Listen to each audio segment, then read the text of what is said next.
um assunto bastante interessante sobre responsabilização.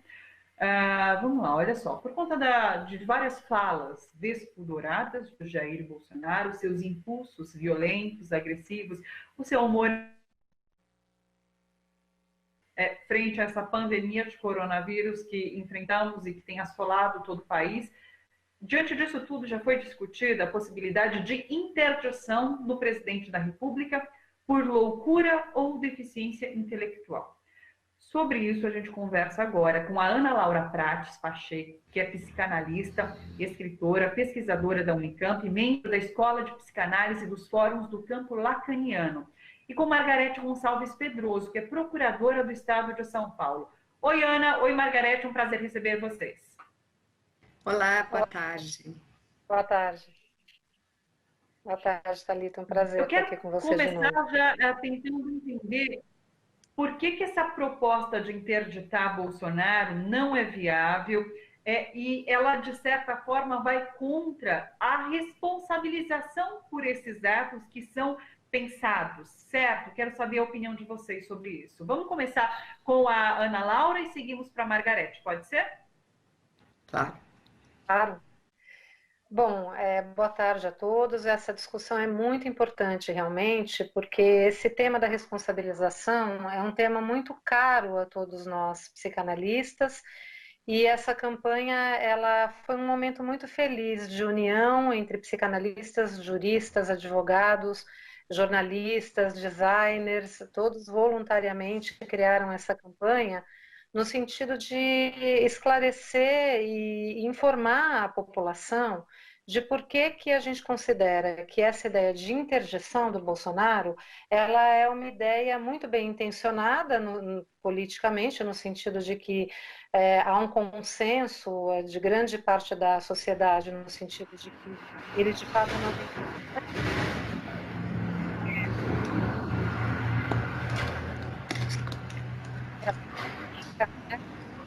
as responsabilidades, as consequências das suas ações para grande parte da população, mas, no entanto, a gente considera que a estratégia é equivocada por várias razões, né?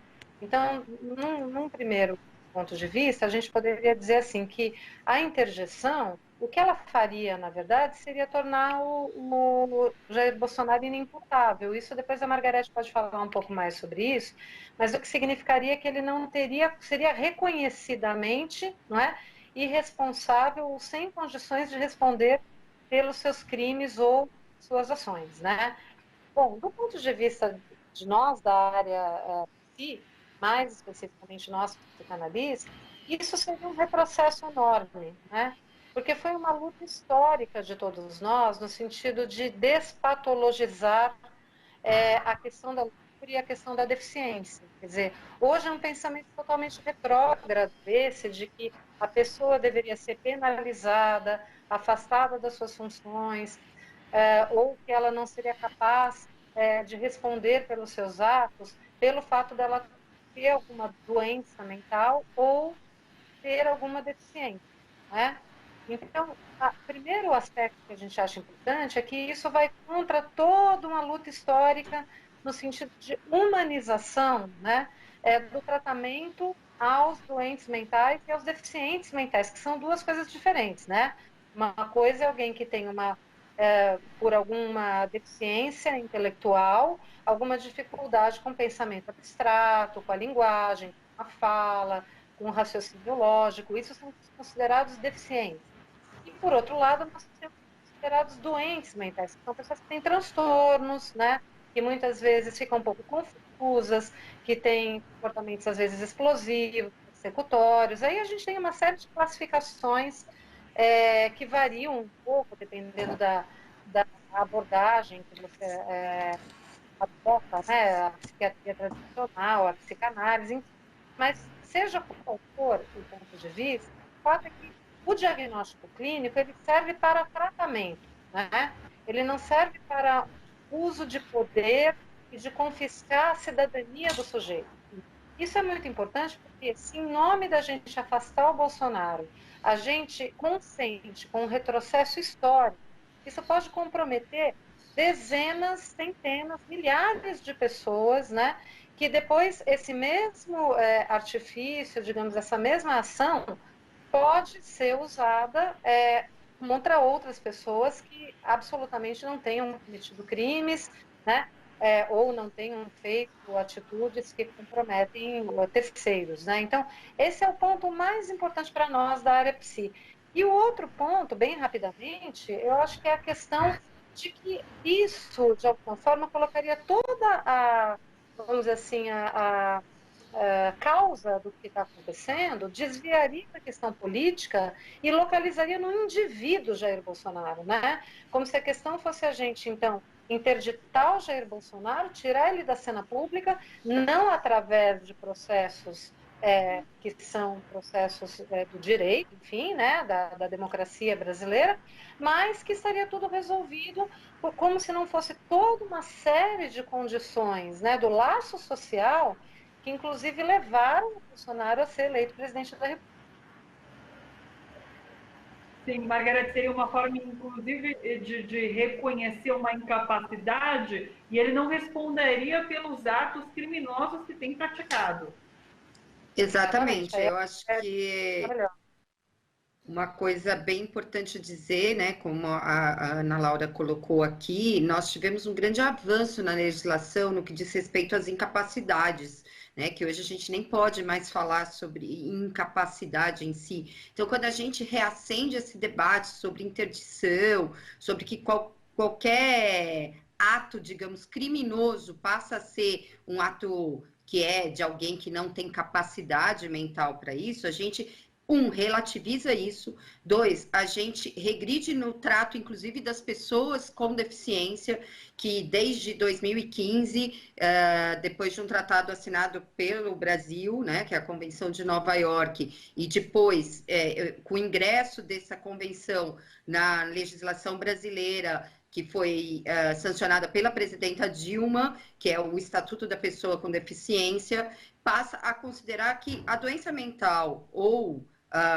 uma deficiência mental não é uma incapacidade a ponto de tornar essa pessoa inviável para os atos da vida civil. Isso depende de uma série de outras circunstâncias que analisa a capacidade de vontade dessa pessoa, de discernimento, que não é o caso do nosso presidente. Afinal de contas, todos os disparates que ele sempre fez, que é enaltecer torturadores, falar sobre naturalizar o estupro, pregar o estupro, hoje, né, relativizar até o próprio assassinato da vereadora Marielle Franco, isso não está bem longe de ser incapacidade, né? Está bem longe de ser algo que tira o discernimento dele e a capacidade de exprimir sua vontade. Ele foi eleito assim. Ele é uma pessoa capaz a exercer o cargo dele e capaz de agir de acordo com a lei civil. O discurso da incapacidade, ele é sempre usado, muitas vezes, a gente vê muito isso na violência contra a mulher, por exemplo, né? Os estupradores, são doentes. Quando a gente trata alguém como doente, além desse discurso incentivar a discriminação com quem realmente tem uma doença mental ou uma deficiência, nós estamos relativizando a conduta desta pessoa que é o criminoso. E no caso aqui nós estamos falando de crimes praticados pelo presidente da República no exercício do cargo. Então, tratar o Bolsonaro como um incapaz, como um doente ou como alguém que deve ser interditado, na verdade nós estamos diminuindo o próprio discurso político, quando nós deveríamos aqui estar buscando mecanismos jurídicos e políticos que o afastasse do cargo de presidente da República, e aí por meio ou de impeachment ou de responsabilização criminal, tá? E que realmente o responsabilizasse por todos esses atos que ele praticou, né? Nós temos hoje um pedido de abertura de inquérito policial lavrado pelo Procurador-Geral da República e que imputa ao presidente Bolsonaro 7 crimes, só com base no que o ex-ministro da Justiça falou. Fora todos os outros crimes, né, que a gente já sabe, né, desde a apologia à tortura, apologia ao estupro, que até hoje permaneceram impunes e fez com que aquele ex-deputado, na verdade, se elegesse presidente da República. Então, vamos parar de relativizar, vamos tratar com responsabilidade aquilo que nos gera tantas consequências e tão graves. Perfeito. Eu vou fazer só uma última pergunta para Ana Laura. Você fala sobre essa questão da individualização, né, da loucura ser do presidente, e daí a gente descola de um projeto político que ele faz parte. Você acha que a gente deve passar a encarar dessa forma? Tudo que ele fala é, de fato, muito bem pensado e não só loucura por parte dele, não é uma coisa de explosão, de momento, mas sim, a gente tem que entender que faz parte, de repente, de um projeto político do qual ele faz parte?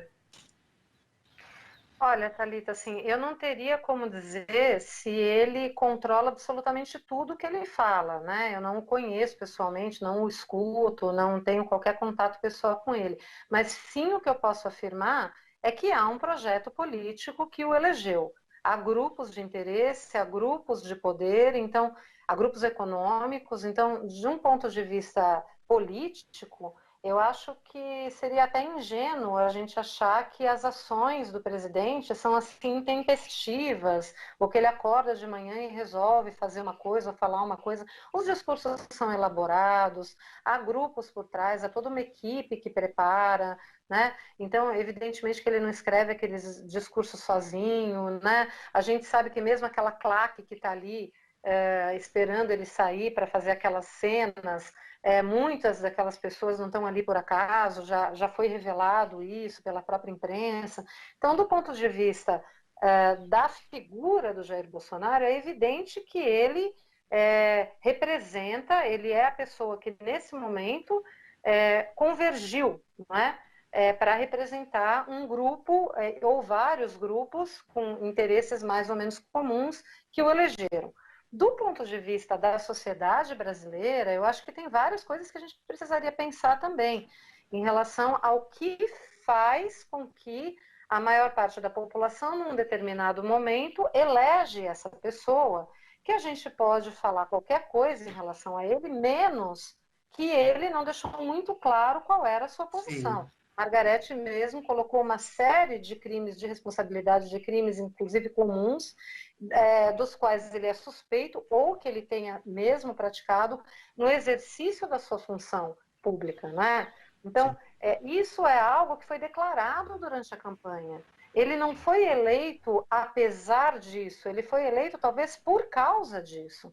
Então, a gente precisa reconhecer que nós estamos, de alguma maneira, falhando no tratamento das nossas mazelas sociais, a ponto da sociedade ter chegado a essa situação atual de ter eleito esse senhor, não é? Essa questão da normalidade é uma questão muito que se transforma com uma velocidade relativamente rápida na sociedade. Para dar um exemplo bem próximo para vocês, até pouquíssimo tempo atrás, a transexualidade era considerada uma doença mental. Quer dizer, por essa via, os transexuais não poderiam, por exemplo, exercer uma função pública que eles poderiam ser interditados como se fossem doentes mentais. Por outro lado, a gente tem países que têm pessoas com síndrome de Down, por exemplo, exercendo funções públicas, né?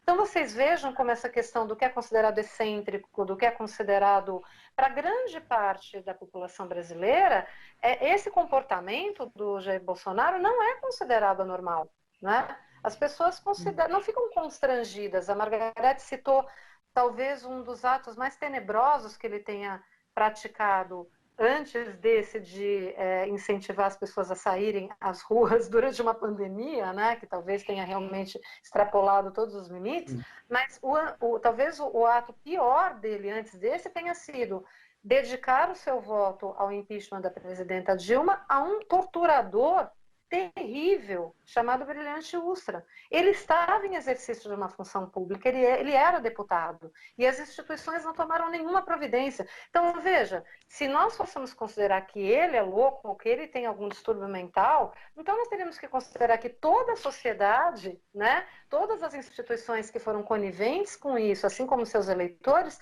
também estariam com uma espécie de vírus, né, do distúrbio mental que fez com que todos ficassem cegos para fazer aí uma alusão ao ensaio sobre a cegueira do José Saramago, né? Conversamos com Ana Laura Prates Pacheco, psicanalista e pesquisadora, e Margarete Gonçalves Pedroso, que é procuradora do Estado de São Paulo. Uma conversa excelente, queria ter mais tempo com vocês, mas a gente encerra agora às 4 horas. Obrigada demais, Ana Laura. Obrigada, Margarete. Até uma próxima. Muito obrigada. Até.